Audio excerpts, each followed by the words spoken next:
Thank you. Thanks, everyone. Good to be chatting to you today.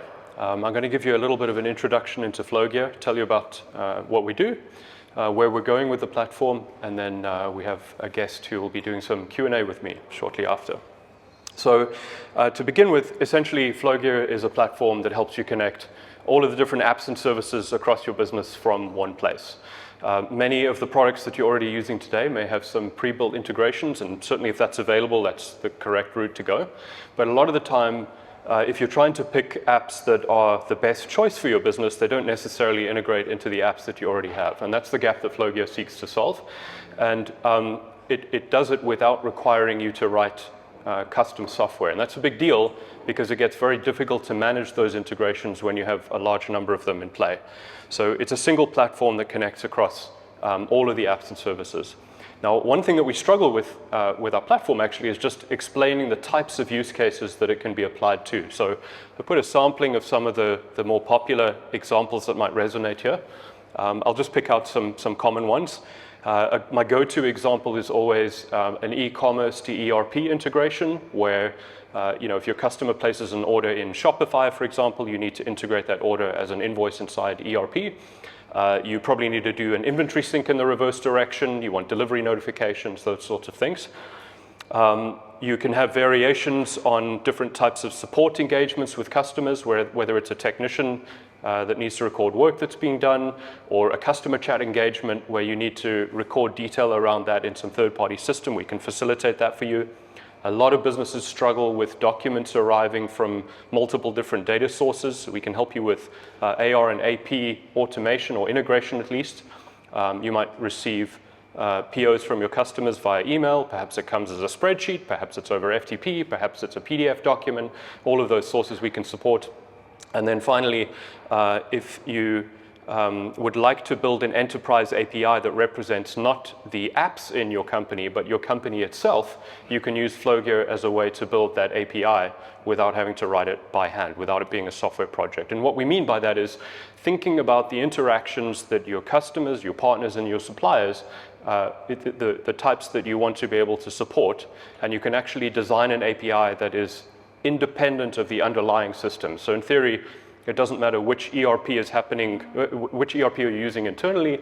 The way that you present the order API to your customers is exactly the same in each case. So just a high-level look at some of the use cases that we apply to.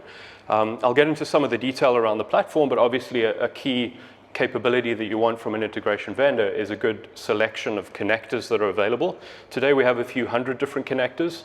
We split them between what we call platform, or rather product and technology connectors. So the product connectors are going to be things like different Sage ERPs, different CRMs like maybe a Salesforce, different e-com platforms and so on. But then we also round that out with a good selection of technology connectors that will work with standards and services. So even if we don't have a pre-built connector, you still have a way to integrate with that product.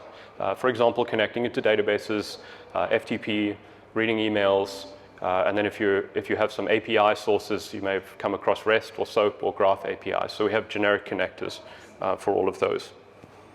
A key aspect around our platform is around really cadence, so the velocity at which you're able to get stuff done. So we want to take away as much of the kind of shared development effort so that you can focus on just what's unique to the integration that you have, the scenario that you're designing. And so we give you a low-code platform that helps you design these integrations visually. And along with that, what it tries to do is surface all of the metadata that you might need around the product that you're integrating. So for example, if you're using Sage Intacct, it has a few hundred different interactions available through its API. You don't have to go to the Sage developer portal. All of that information, specimen structures for all of the different types of interactions are surfaced immediately within the platform, saving you time. And then a key aspect is the ability to translate data from one shape to another. So an order in Shopify looks quite different to an invoice in Sage. And you, within your business, understand how to map and apply different types of business logic. And we give you a way to express that in Flowgear. A lot of the time you need to manipulate values, you might need to do a lookup, you might need to trim a string, combine a few things, some conditional logic, and you can do all of that using a very familiar paradigm because we base it on the same functions that Microsoft Excel has. I had a conversation with someone earlier talking about how much they're using Excel, so I think that's the one language that everyone actually already understands. What we also get into is it's one thing to be able to build integrations very quickly. It's quite another to be able to manage them at scale. So once you have a large number that are deployed, you need to know that you can retain control of them, have a consistent way of QAing new features and being able to release them without disruption, without downtime. And so that's where our lifecycle features in the platform become important as well.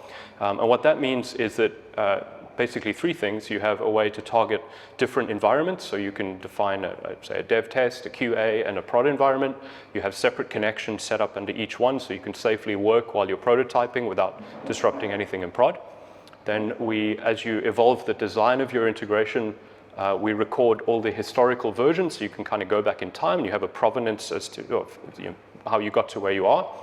And then finally, we have a formal process that borrows from software development best practice, where you can have a peer review your work before it's pushed into the next environment or pushed into production. So the idea is that we support you early out the gate, allowing you to iterate quickly on a design.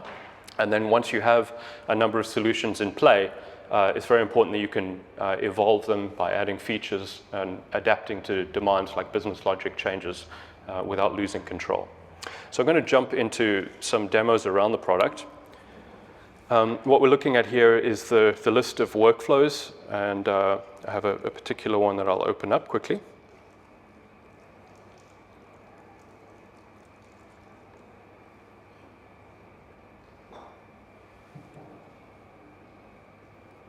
Just try and make that a little bit bigger. So this is a simple integration that pulls orders out of Shopify, or not.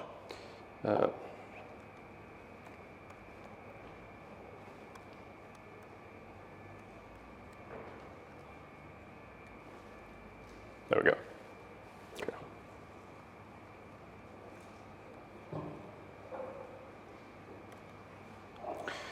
Yeah, so this is what an integration would look like. This one is querying orders out of Shopify, translating those orders into invoices, and then ingesting them into Salesforce in this case.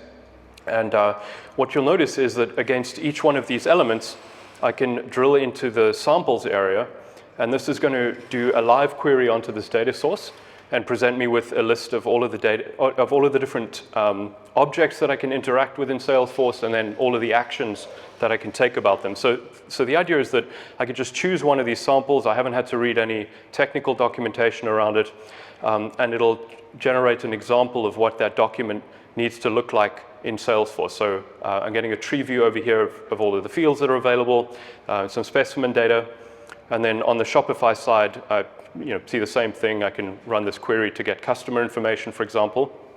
And in the middle, we allow you to map across those. So on the left-hand side is the list of all of the source fields. In the middle over here is the Salesforce fields for the target. And I can just create these flow connector lines to drag from a source to a target.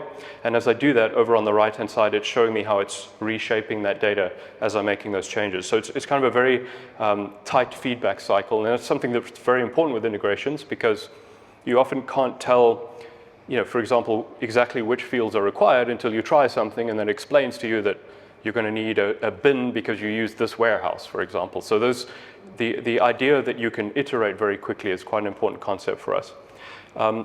Over here, you can see we're using a function called concat. This is the example of the Excel field functions that I mentioned just now. So I could type a function name like left, for example, and it would work exactly like in Excel, only instead of referencing field names, or cell numbers rather, I'm referencing a field name from the left-hand side. So a very efficient way to restructure data without having to learn a coding language. And you can use this for string manipulation, different types of lookups. So if you want to convert a customer code in one product to its form in your ERP, for example, you can do that. Math operations, date-time conversions, different kind of groupings, and so on. So once we have that in place, this integration should actually be functional. So I'll just click the run button over there. And as I do that, it pops out with the activity log of the steps that it's taken. So you can see all these steps executed. And if I look across at the Salesforce log here, I can have a look at the response information, and it's showing me here the IDs of the contacts or the order data that just got integrated. So that's, in a nutshell, what the platform feels like to use. I mentioned earlier that we have this notion of different environments that you can target. So you can see here I'm in the test environment. I also have an option for a UAT and a production environment. These are all customizable. And if I drill a connection, for example, the Shopify connection, I can see over here those same environments represented. And the credentials and the endpoint for my Shopify connection are in context of that environment. So if I want to work in UAT, for example, I can have completely different details loaded in here. So this makes it really easy for you to confidently work on testing out a feature that you're building without disrupting anything in production. Then, as I mentioned, what we also want to do is record a history of all of the changes that have been made to the workflow over time. So here we have what we call a revision history. This is showing all the historical views of the workflow as it existed at a prior point in time. I can see the timestamp, who made those changes, and if I click the link, it'll open up the design at that time in a new tab. You can see here these are running different versions because it's an older version. And then finally, we have a release management area where I can control how a release moves from one environment to another. So here we can see I have a test environment, I have a particular version running there, and I can promote that through into UAT or QA, and then ultimately into production just by clicking the promote button over there. So what I want to talk about now is some of the stuff that we've been working on. I think everyone is certainly feeling the impact of AI, and this is something that we started thinking about a year and a half ago.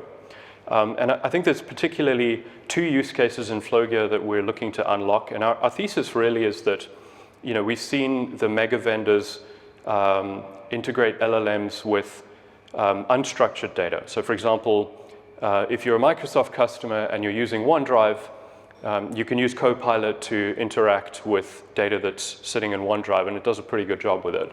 And Google has the same thing in Google Workspace and so on. But what we think is that the real valuable data is actually in the structured data sources. That data is sitting in your ERP, and your CRM, and your e-commerce platform, and so on. So what's the role for Flowgear there to unlock that data and make it available to you through the tools that you're already using, like a ChatGPT? Now, late last year, there was a standard produced called MCP, Model Context Protocol. Think of it like an API, but specifically designed to work with AI. So we're working on some features around this. And what you can do today in Flowgear is create a connection to a product like Sage Intacct, and then you can publish that and make it available in your chat tool. So I'm going to show you an example of that.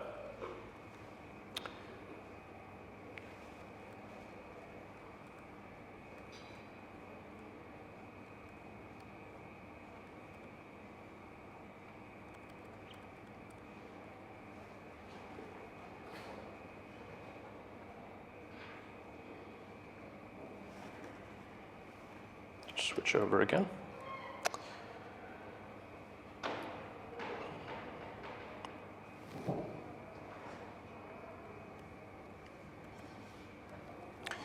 Okay, so here we've got Flowgear connected in, and these are the tools that we've registered inside Claude. So this is a product from Anthropic. It's very similar to ChatGPT.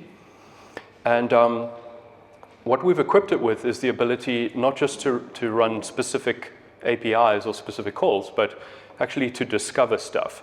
So if you think of a database where you have a bunch of tables, and then inside the tables are a bunch of fields, what this is doing for products like Sage Intacct and Salesforce is allowing the AI to discover the tables and the fields and then reason about the queries that it needs to run to help the user with the answer to their question. So I'm just going to formulate a simple question.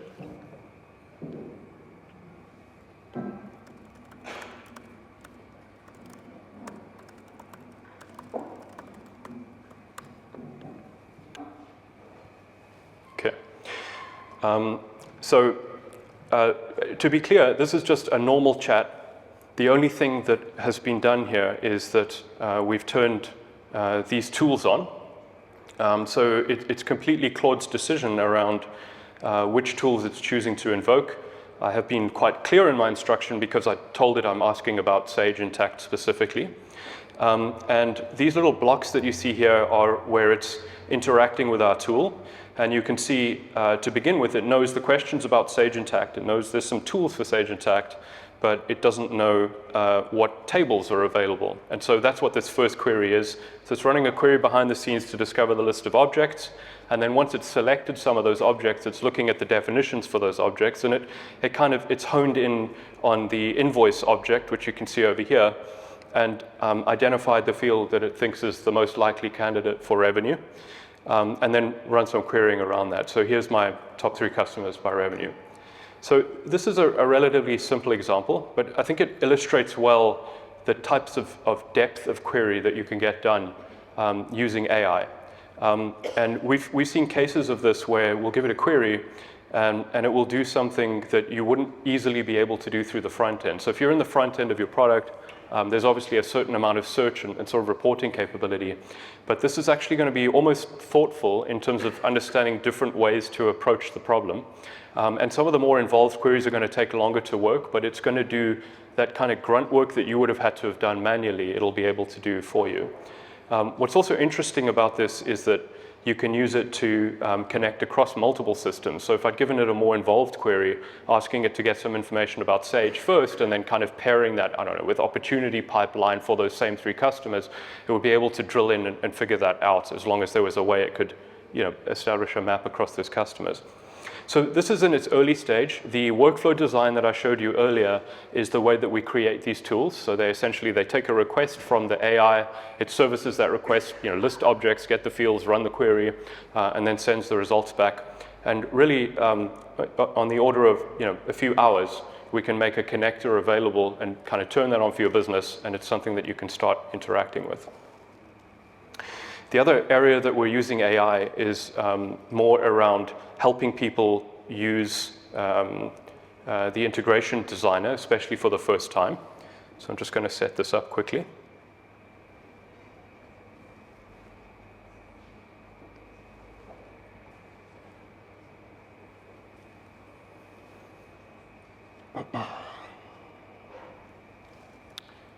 Okay, so for this example, what we've got here is a CSV file containing some basic order information. So we've got a customer, a description, a stock code, and a quantity. So very simple. But this is a file that's sitting on my computer. And what we want to do is create a workflow that will integrate this into an ERP. And so I'm going to do that by just giving it a prompt. Here's my prompt. Create a workflow that reads a list of ERP orders from the file and integrates them into the ERP. Each row in the CSV contains the entire order, just a bit of kind of trivia there around how I want it to process. So I'll just copy that prompt. And then we can create a new workflow over here. So this is kind of the boilerplate empty workflow. And I'll put that into the chat system over here and kick this off. So similarly to what we saw with Claude, where we're able to use tools to interact with the data, here we're allowing the AI to have context of what's happening in our platform. So it can see the screen that I'm on, it can see the existing workflow design, but it also has formal definitions of all of the different connectors available. Then it can ask for detail around the connectors. Then it can ask for samples of how those connectors' inputs and outputs look, and then it can actually run fragments of a workflow. And so by using those mechanisms, it's actually able to build this workflow for me from a statement. And it's automatically created all of these mappings. So the idea is, as I mentioned earlier, often in integration, there's kind of a lot of iteration that happens. You'll go through 10 or 15 iterations before you have that order creating successfully. What this is doing is saving you a lot of that kind of legwork. So kind of to get out the gate and be able to use the platform without necessarily having a very formal understanding. Perhaps you haven't been through a certification yet. So these are all things that are coming. We're going to have a pilot launch for this by Q4 this year.